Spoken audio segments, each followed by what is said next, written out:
Assalamu alaikum wa rahmatullahi wa barakatuh. Sorry everyone for being late.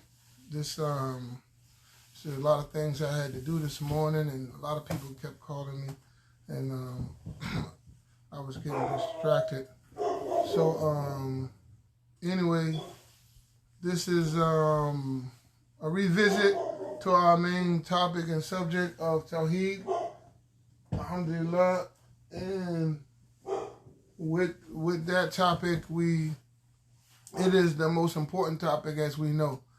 Tawheed, it is the most important topic, and it is the central theme of faith, true faith, is a Tawheed. And in terms of every single person's journey to faith, to belief in Allah, Tabaraka wa Ta'ala, it is always Tawheed. It is the number one central thing of someone having sound and acceptable faith. And so I'm a little late, so I'm gonna do a little short opening, and then we'll go into the class. Alhamdulillah Rabbil Alameen, wa salatu wa salam ala Rasulillahi sallallahu alayhi wa sallam, wa ala alihi wa ala sahbihi wa ala ibadillahi salihin illa yawmiddin amma ba'd. If anyone come and they post something for a comment or whatever, I'm not going to be able to read it and comment because one, my glasses, they messed up when I purchased them. The reading bifocals do not work. They're very, very small at the bottom, and I can barely make out anything that's on that screen. So I would ask the people to forgive me if I do not comment. But I give the general greetings to everyone. Assalamu alaikum wa rahmatullahi wa barakatuh. And thank you for joining us at the Saturday study session. And as we was saying, that's the central theme of today's, and it's going to be for a few weeks. We're going to continue to go over this one subject, and that is Tawheed. And as we said before, it is basically Tawheed is the oneness of Allah, or the unity of Allah, and that is in belief and concept. Because as we know that Allah is always one, He does not need to be unified. He is always unique and does not need anything of us to substantiate that. So what is being corrected, or what is being the focal topic, is our belief. And several, people come into Islam from many different backgrounds, and some people journey looking for faith from many different angles. And so we find that from all those various different angles, one has beliefs that sometimes make them at odds with a Tawheed. And the basic journey of a man or any human being when he comes into this world is to come to understand Allah and have a working relationship with Allah. And so, when you come into Islam, likewise, you've been kind of thought that you had an understanding of God already.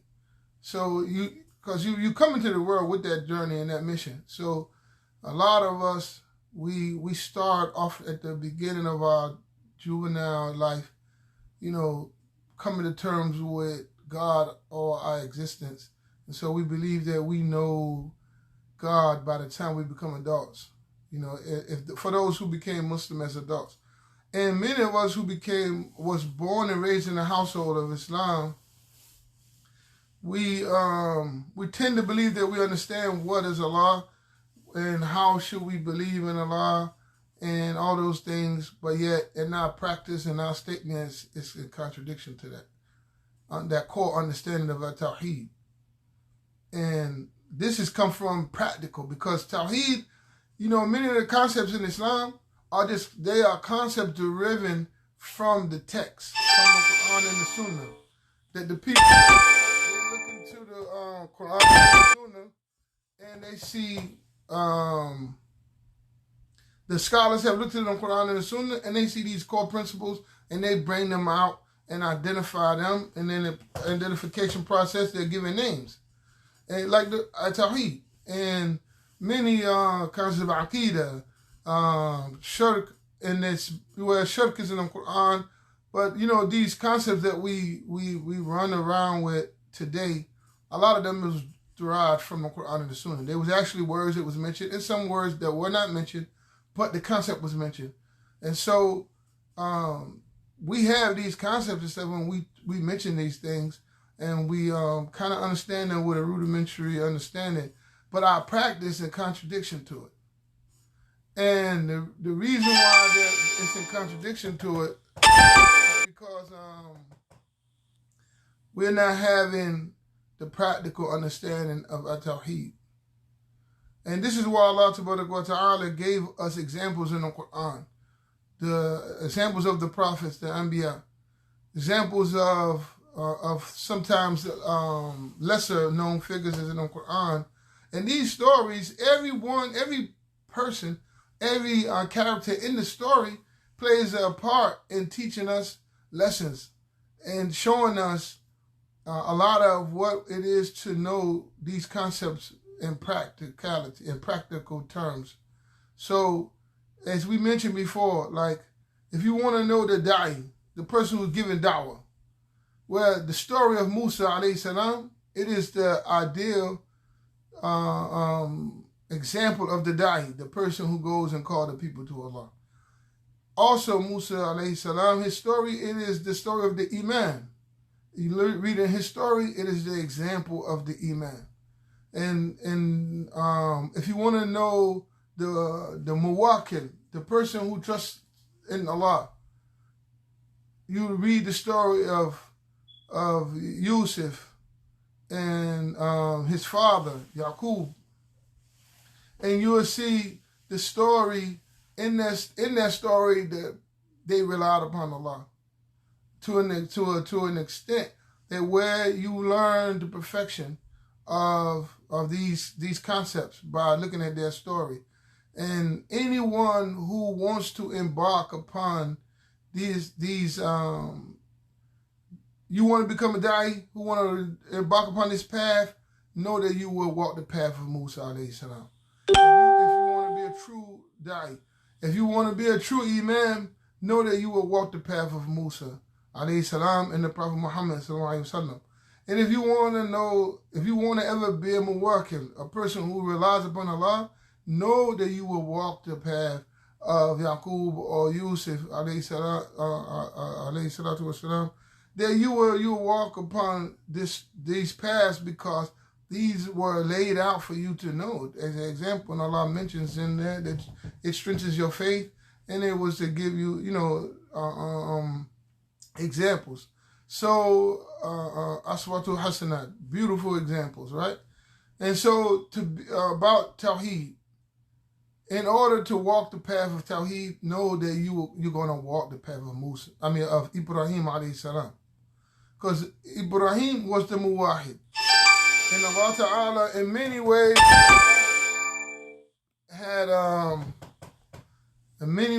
Allah put Ibrahim through things from childhood to purify him of not only of the worship of anything, but also the attachment in the heart of anything other than him.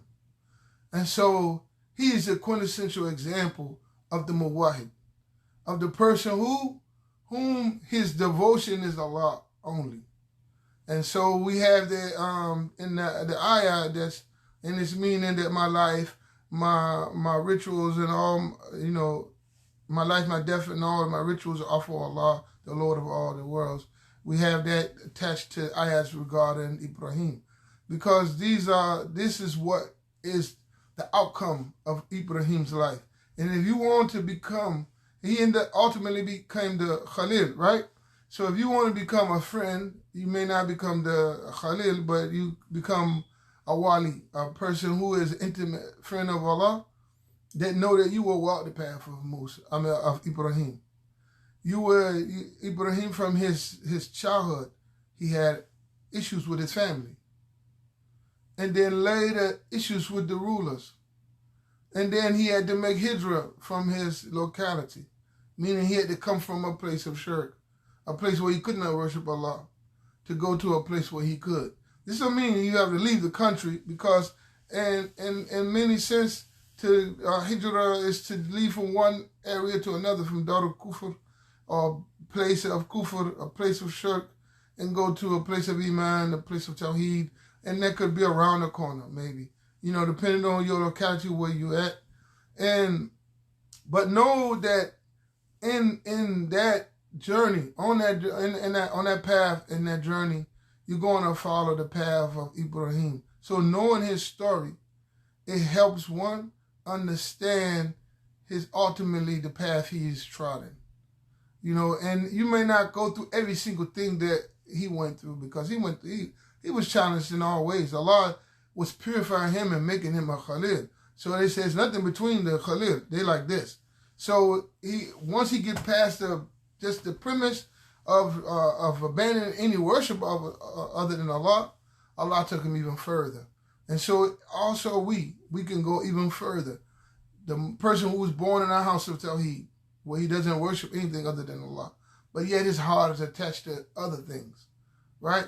And like Ibn Taymiyyah, rahimahullah ta'ala, in his book, Ubudiyya, he explains that how one can be worshiping all sorts of things. In a practical sense, one could be worshiping all sorts of things, although on the outer, he appears to be a mu'min, he appears to be a person who is a Muwahid, but yet when you get down to it, he's worshiping, he has other things that is upon his altar, the altar being the heart, and that on top of his altar, he sacrifices for all sorts of things other than Allah Ta'ala, and from images, from wealth, from women, from all sorts of things that a person would worship other than Allah. And so in that journey, we can go to the point of first not worshiping on the outer limbs, not worshiping anything other than Allah. And then we begin on that journey to purify that which is within. That within, we now do not worship other than Allah, and inwardly and outwardly, from major and in the minor. Because the major would be to worship a cow or an idol outright. But then there is minor things. And those minor things are more fearful. As the Messenger of Allah, sallallahu alaihi wasallam, he feared them much more greater for the ummah than he did of the major things.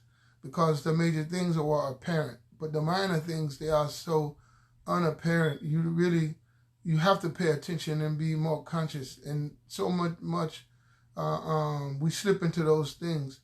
But this journey, that path of Ibrahim alayhi salam, it is ultimately the journey what purifies you from all of this. And it's likewise the journey of Muhammad sallallahu alaihi wasallam.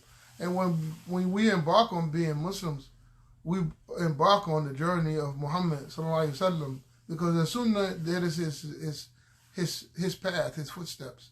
And so we put our foot in where he put his foot, and we step foot for foot following his path. And this path, Allah has many times told him to say that you are upon the path of Ibrahim, the Hanifa. You're upon that path, and that path is the path of Tawheed, and it is the one that will purify you from outwardly and inwardly. And so we look at Ibrahim when he was a child. He came to terms with what his family was doing, that it wasn't right. Something is not right about this. And he didn't know, he didn't have the knowledge, but Allah had inspired him with goodness and brought forth in him from his childhood and that which calls and yearns for Tawheed. And so he looked and he knew that what his parents were doing was not right. This is not it. And so he began to look, contemplate and see, like, what is it? If it's not what they are doing, then what is it that it should be done? And so Allah mentions this path of his in the Quran, and because he says that Ibrahim, وَكَذَلِكَ نُرِي إِبْرَاهِيمَ ملكوت السماوات والأرض وَلِيَكُونَ مِنَ الْمُوقِنِينَ. And we showed him, likewise we showed to Ibrahim, the kingdom of the heavens and the earth, so that he may be certain. فَلَمَّا جَنَّ عَلَيْهِ اللَّيْلُ رَآ كَوْكَبًا. And when the night came upon him, he saw the stars, and he فَقَالَ هَذَا رَبِّي. فَلَمَّا أَفَلَ قَالَ La uhibbul athilin. And so that when the night came upon him, that he saw the stars, the stars appeared. And you think not in these cities where it's lights, the street lights kind of block out the sun. But if you're in the country, somewhere in the country where there's no street lights and all these lamp lights, you see the stars radiantly. In his time, when it became night, he's doing his contemplating. He looked and he's seen the stars, and he's like, whoa. Hada Rabbi, this is my Lord, because he's seen it as a sign, and he said, "This is my Lord," because there are so many. We see the stars. There's so many and so bright in that situation, like in that darkness, and so he saw like, man, this is my Lord. But then when the stars they passed and set, went away, he said, no, this ain't, This ain't my Lord. No, I do not like that which was said. فَلَمَّا رَأَى الْقَمَرَ بَازِغًا قَالَ هَذَا رَبِّي. And so when he saw the moon and its brightness, and he said, man, this is my Lord. And you think about the moon at night, how it, when you see a full moon, and it's magnificent. Look at Allah's creation. It's magnificent. And so he at his marvel, he saw that as a great sign, and then also it set, and so he did not like that as well.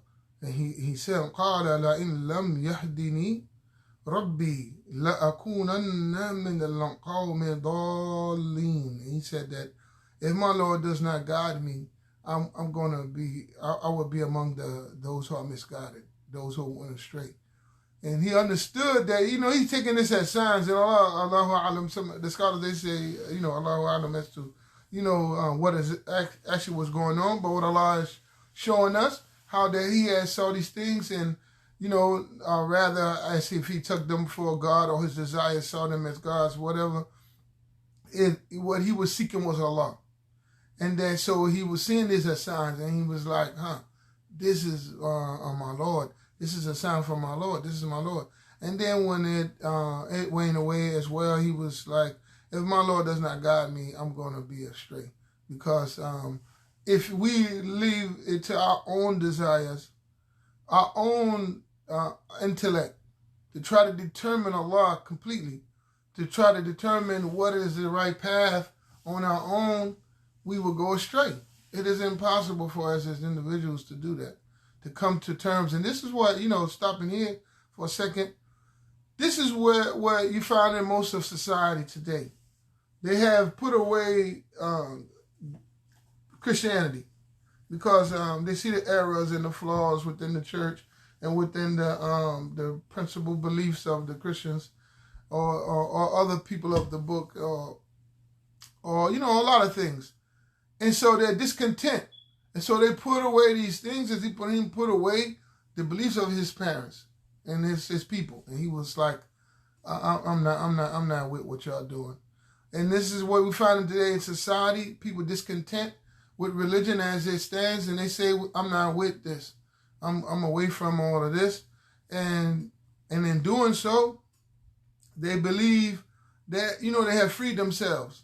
But at the same time, being a human being is innate within you, that there's something greater than yourself. And so we try to find that and attach ourselves to that. And in doing that today, in today's societies, they have found many things that they believe is the it thing. And they attach themselves to those things, and then it fails them. And then they like, oh no, this is not gonna work, and they leave from that. And they attach themselves to another thing, and they believe that is it. And then they find that's not it. And they keep wandering. And this is dalala. This is the essence of dalala. And what Ibrahim is saying, that if my Lord does not guide me, I will be among the people who are on dalala, the people who are on misguidance. And so this is, and today, we look among everyone today, that the people who are trying to find faith, you know, they're going from this and that, you know, from being a Buddhist, a Hindu, a Santru, and you know, Yoruba, and everything under the sun that they're finding, and they keep attaching themselves to these things, saying, this is it, this is it.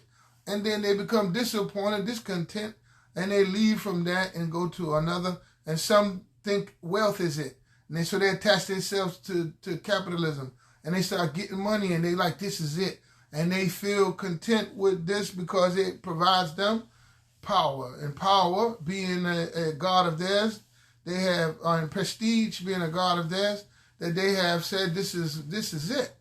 You know, doing the other stuff, you know, it was in the way, it restricts me, it keeps me from being able to come up, it keeps me from being able to have what I want in life, to fulfill the things that I enjoy in life, and therefore it is of no good.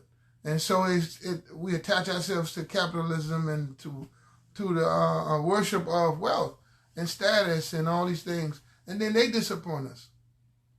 Hopefully early, because some people, the disappointment doesn't come for many years, and so they live their life in, you know, in dalala. They live their life wandering and astray, because within the sense of capitalism is the chase of material wealth.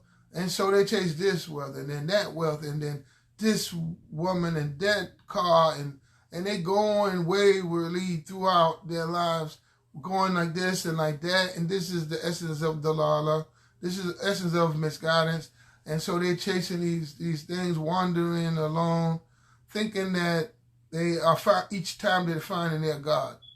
They're finding that which it is it should be worship.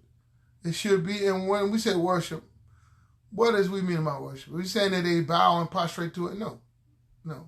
Worship, as the scholars, they say with the ayat, مَا خَلَقْتَ الْجِنَّ وَإِنسَ إِلَّا لِيَعْبُدُونَ.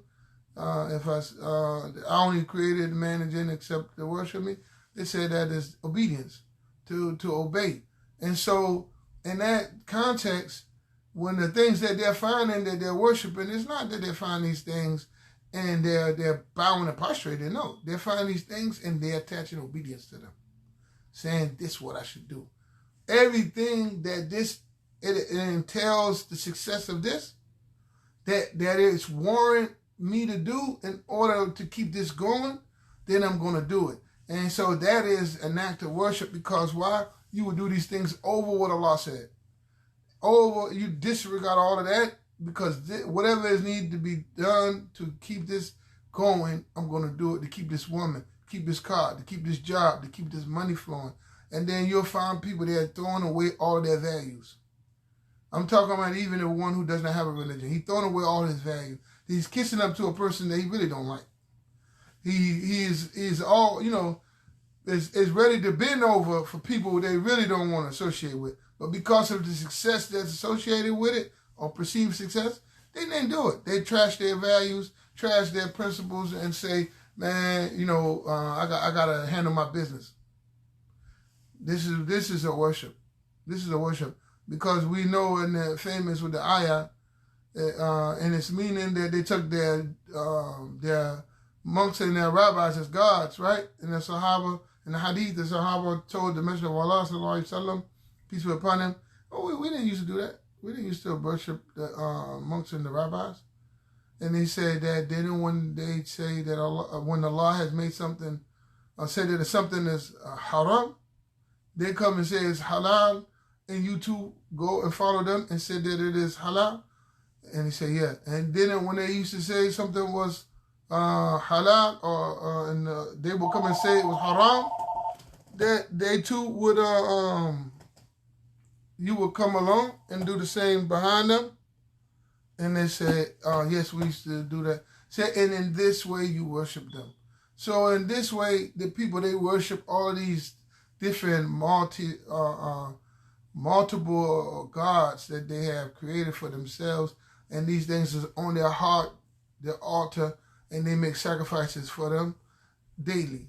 And so in this instance, people are wandering throughout life, finding this God and that God, in an analogy to Ibrahim's story, that Ibrahim alayhi salam, as is in the surface of the meaning of the ayahs, that he found this and because of its brilliance, because of its radiance, that he saw this to be the sign to his God.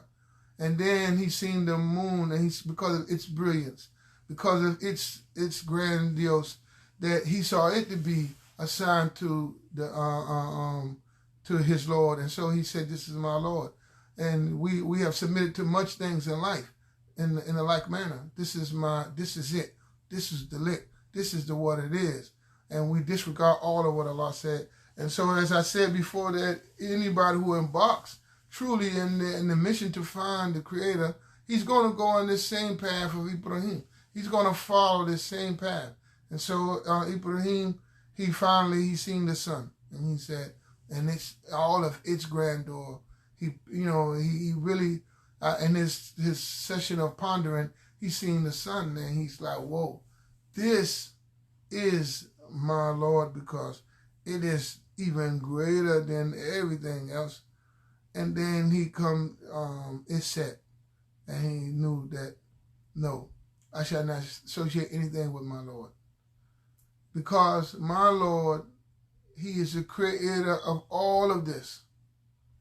He is the creator of all of this, the sun, the moon, the stars, the wealth, the prestige, the honor. Yu'izzu man yasha. He gives honor to whom he wills. And then you realize, I am not going to sacrifice for any of these things. Even though I may want prestige in a certain permissible manner. I may want wealth in a certain permissible manner. Because there's nothing wrong with being wealthy. There's nothing wrong with having prestige, if that prestige is in a good, healthy way. It is nothing wrong with having a nice wife or a nice house or a nice any of these things. But I'm not going to sacrifice for these things per se, in and within itself. No. I am going to sacrifice for Allah, because Allah has laid out for me my provisions. He has laid out for me how I may obtain all of these things. And that way I can then obtain them in a way that maintains my honor, maintains my religion, my faith, my belief in Allah. It doesn't make me contradict any of my principles that I hold that are necessary for my faith. And or for my murwa, for my manhood, to sacrifice things that take away from your manhood. That's it's a permissible manner of you having for your manhood, and so Ibrahim alayhi salam, that's where he came to that realization that no, I shall not associate anything with my Lord, and to him I shall put all of my effort into. And so this perfected his relationship with the creation. It perfects his relationship with his Father, with his people. And it required for him to separate from them. It required for him to separate from them. Because to be among them, after having did what he could do to change their ways and their opinions, and they physically tried to kill him. And when it got to that point, Allah had permitted him to make hijrah, for him to leave. And this way it comes to a wala wa bara. A wala wa bara association and disassociation. Because your faith, it warrants that. And it's a topic that a lot of people, don't like, and then a lot of people is really misunderstanding. So it's like on both sides. But awala wa bara, it is you associate to the point that Allah has required you to. And then you disassociate at a point when Allah has required you to. Because in no way are you to remain within, like in a marriage, to maintain in a unhealthy relationship. It's not good. When Allah has certain things that with a woman or the man, they have to maintain that relationship, that bond of marriage. The woman must obey her husband. The man must give his wife her rights. And there are many requirements on both of them in order to maintain what Allah has mandated. And there's a lot of things that must be endured because of what Allah has mandated. And so, bear with her with the things that you dislike of her. Some things that you might dislike of her that you may look at as crooked or look at it as, and the Messenger of Allah ﷺ said she come from a rib. The bone of the rib is curved, right? And so if you try to straighten it, you will break it, right? So don't do it.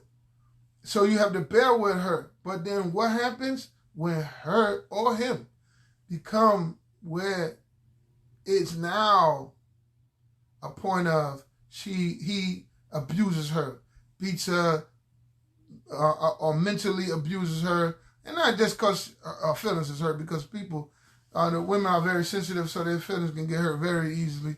And reading all these foolish books that they read, they will start to believe that because their feelings are hurt, the man is mentally abusing them. No.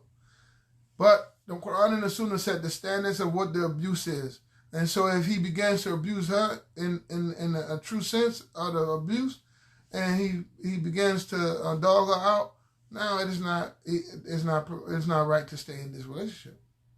And she must seek a means of exit from it. In the same way, I'm talking about, this goes on, and then they sought help, and they saw all of this, and none of this is working, and this is something that the man persists upon. Now it becomes a religious obligation for her to exit. Same way with the man. If the woman, she disobedient, she this and that, she do what she want to do, she don't listen, it become a point now of that she's not praying, or he's not praying, or they're not doing what they have disavowed their faith or whatever. It is now time to exit. And so, same way with the wife and the husband. This is one of the most closest relationships, but same way with them, your parents, same way with your children, same way with your neighbor, same way with your job, your whatever. If it is causing you to depreciate in your religion, your values and morals, it is now time to find a way out. If you have all means of rectification, you're trying to rectify it, and it's still nothing that's not happening, you got to find a way out. And so we're going to end with that today. Inshallah, next Saturday, we're going to go further into Ibrahim's story and look more at the path that we traverse in the path of faith, in the path of Tawheed. Because this is before we learn Arububiyya, Uluhiyya, Asma wa Sifat. Allah calls us to look, as he called Ibrahim. He said, look at the Samawati wal Ard. Look at the heavens and the earth. Look at those before you. فَيَنْظُرُوا كَيْفَ كَانَ عَاقِبَةُ الَّذِينَ مِنْهُمْ قَبْلِهِمْ. Look how was the situation of those before you.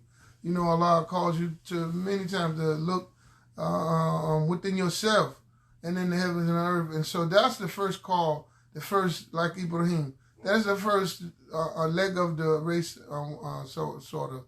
That where the first part of that journey, it is to look within yourself and in the heavens and the earth. And that's where we are at this week. And we'll finish up with that and next week. And then we're not going to rush through this because Tawheed is the greatest subject. So all those who did not get to view it today, it'll be on our YouTube channel. You can go and look up on the YouTube channel and you'll see it's called Saturday, the Saturday study sessions on YouTube. And inshallah, I'll try to put the link for the people. But all of the classes will be on there for you to be able to check out later.